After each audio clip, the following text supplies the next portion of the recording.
Welcome to our channel Taste My Food. அஸ்ஸலாமு அலைக்கும். Hello friends, எல்லோரும் எப்படி இருக்கீங்க? நல்லா இருக்கீங்களா? இன்றைக்கி நம்ம சேனலில் என்ன பார்க்க போகிறோன்னா சாக்லேட் விப்பிங் க்ரீம் எப்படி பண்ணதா பார்க்க போகிறோம். இதுக்கு நம்ம கொக்கோ பவுட்ரோ இல்லை சாக்லேட்டோ எதுவுமே யூஸ் பண்ண போகிறதில்ல. ரொம்ப சிம்பிளாக ஈஸியாக கிடைக்க போகிற பொருள் தான் நம்ம இந்த விப்பிங் க்ரீமை செய்ய போகிறோம். இது செய்யறதுக்கும் ரொம்ப ஈஸி, உங்களுக்கு விலையும் ரொம்ப கம்மி. ரொம்ப கம்மியான செலவில் இதை நம்ம செஞ்சிடலாம். கேக்குக்கு ஃப்ரோஸ்டிங் பண்ணுறதுலாம் ரொம்பவே சூப்பராக இருக்கும். இது எப்படி செய்தால் இன்றைக்கி நம்ம வீடியோவில் பார்க்க போகிறோம். இந்த க்ரீம் பிஸ்கட்டில் தான் இன்றைக்கி நான் விப்பிங் க்ரீம் செய்ய போகிறேன். சாக்லேட் ஃப்ளேவர் இருக்குதா பார்த்து வாங்கிக்கிங்க. ஓரியோ, பவுன்ஸு சொல்லிட்டு எது வேணாலும் நீங்கள் வாங்கிக்கலாம். பட் சாக்லேட் ஃப்ளேவராக இருக்கணும். இந்த பிஸ்கெட்டை எல்லாத்தையும் நம்ம மிக்ஸி ஜாரில் போட்டு ஃபஸ்ட்டு பவுட்ரு பண்ணி எடுத்துடலாம்.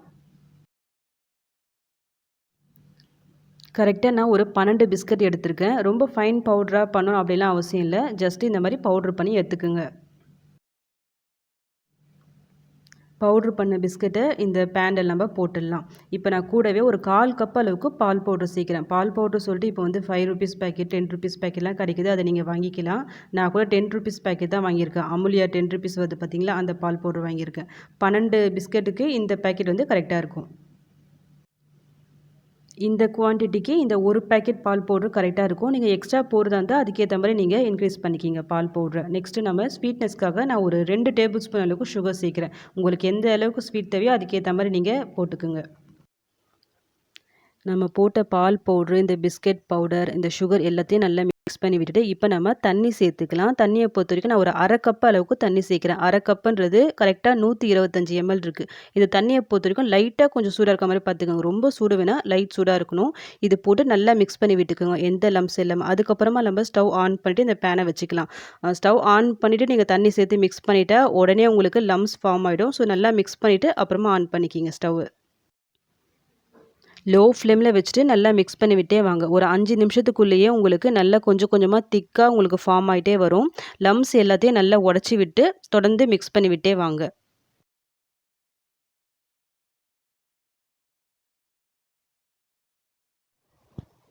ஒரு 10 நிமிஷத்துலேயே உங்களுக்கு இந்த மாதிரி நல்லா க்ரீமியாக ஃபார்ம் ஆகி வரும். இந்த ஸ்டேஜில் நீங்கள் ஸ்டவ் ஆஃப் பண்ணிவிடுங்க. இதுக்கு மேலே விட்டுட்டா இன்னும் நல்லா திக்காகிடும், நல்லா வராது உங்களுக்கு. இந்த மாதிரி க்ரீமி கன்சிஸ்டன்சி வந்த உடனே ஸ்டவ் ஆஃப் பண்ணிவிடுங்க.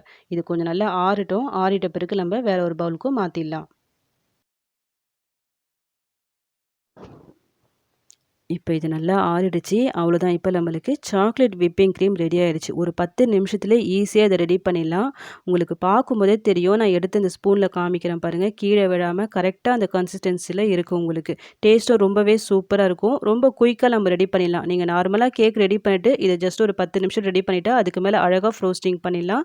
சீக்கிரம் உங்களுக்கு மெல்ட்டும் ஆகாது இது. நார்மல் நம்ம செய்கிற விப்பிங் க்ரீம் வந்து நம்ம டெக்கரேட் பண்ண கொஞ்ச நேரத்தில் மெல்ட் ஆக ஆரம்பிக்கும். பட் அந்த மாதிரி இது எதுவுமே இல்லாமல் ரொம்ப நேரத்துக்கு சேம் அதே பொசிஷனில் இருக்கும். உங்களுக்கு கேக் மேலே அழகாக உங்களுக்கு ஃப்ளவர் டிசைன் போடலாம், எல்லாமே பண்ணலாம். ரொம்ப சூப்பராக இருக்கும். வேலையும் ரொம்ப குயிக்காக முடிஞ்சிடும். இதுக்கு மேலே விப்பிங் க்ரீம்னால் நீங்கள் ஃப்ரெஷ் க்ரீம், பட்டர் சொல்லிட்டு தேட வேணாம், பீட்டர் தேட வேணாம், ரொம்ப செலவு பண்ண வேணாம். ஜஸ்ட்டு இந்த பிஸ்கெட்டை வச்சு ஈஸியாக ப்ரிப்பேர் பண்ணலாம்.